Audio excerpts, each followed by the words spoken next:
The thing we really wanted to do was give the player decisions to make, give the player choices and have some consequences to those choices. And some have lightweight or subtle consequences, and some are purely aesthetic.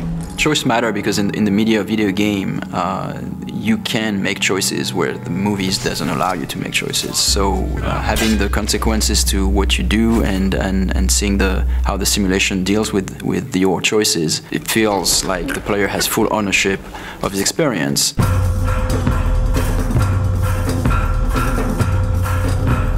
My goal is that everything that the player wants to do, he should be able to do it. As you can go everywhere, then it has to be functional everywhere. If he sees a door, it's an openable door. If he sees a roof, he should be able to climb there, and he knows that this is a valid path. As you guide Corvo through the world, as you see this world from a first-person perspective, you can constantly approach the game with all-out violence or subtlety, like you can be very surgical in how you move into an environment and how you deal with the assassination target. Ce qui est vraiment très intéressant dans Dishonored, c'est la possibilité pour le joueur de vraiment inventer son histoire, on va dire. Il peut vraiment jouer le jeu de la façon dont il a vraiment envie. Il peut très bien jouer au jeu sans jamais tuer personne, ou alors être une bête sauvage et attaquer tout le monde, mais ça aura des conséquences dans le jeu. I feel like we might have made the first assassination game where you don't actually have to kill anybody. Donc l'IA dans Dishonored est assez particulière dans le sens où il faut qu'elle réagisse vraiment à tout ce que le joueur est capable de faire, que ce soit de par ses pouvoirs ou que ce soit que le joueur peut être assez furtif par rapport aux IA. Dans Dishonored, le joueur a la possibilité donc de jouer de différentes façons, et s'il choisit la façon vraiment furtive, essayer de... There's really no reason for you to listen to me.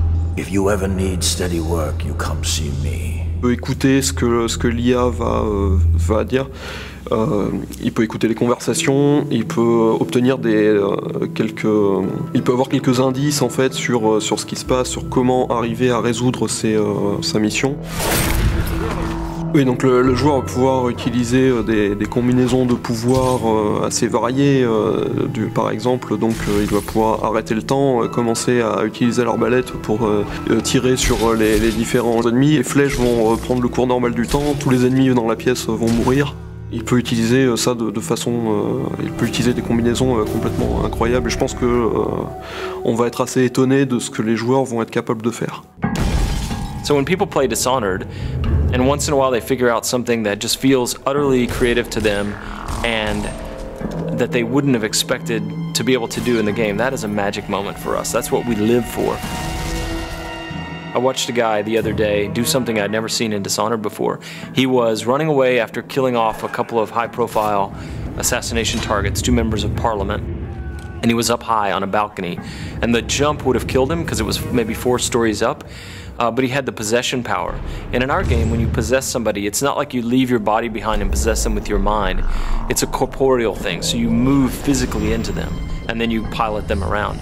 And so he jumped off of this balcony 4 stories up and plummeted to the ground, and I thought he was going to die. He was on the pavement next to the river, but he was angling for this guard that was walking a patrol down there, and as he got close to the guard, he activated the possession power and moved into the guy, and it kills the inertia of the fall, and he lived and walked past the other guards who didn't know anything was wrong. And that is a moment you can't have in another game. What's happening? Once a programmer came back to us and he shot a little video of something that was really fun and wanted to show us. So what he did was that he summoned a set of rats, then he froze time, then he pulled out the spring razor, which is this kind of mine that you can stick to things. So he could actually froze the rat, stick the mine to the rat, then he possessed the rat, and then he moved the rat around and close to a guard and ejected as the mine exploded. I think what is special to Dishonored is that the moment-to-moment emotion is great. In a shooter, for example, you know that shooting at a guy will kill you, and you have to take cover and progress and well. But in Dishonored, you can combine things in a way that even the result can be unpredictable. For us, the thing that is a thrill is whenever we are surprised by the game. We see that for the first time, like a character responding to something, all those powers will chain together, and still the simulation works. For us, it's really mind-blowing. What I like to do when I'm playing games, to share experiences. Every player experience would be pretty different. I would love the player to feel that.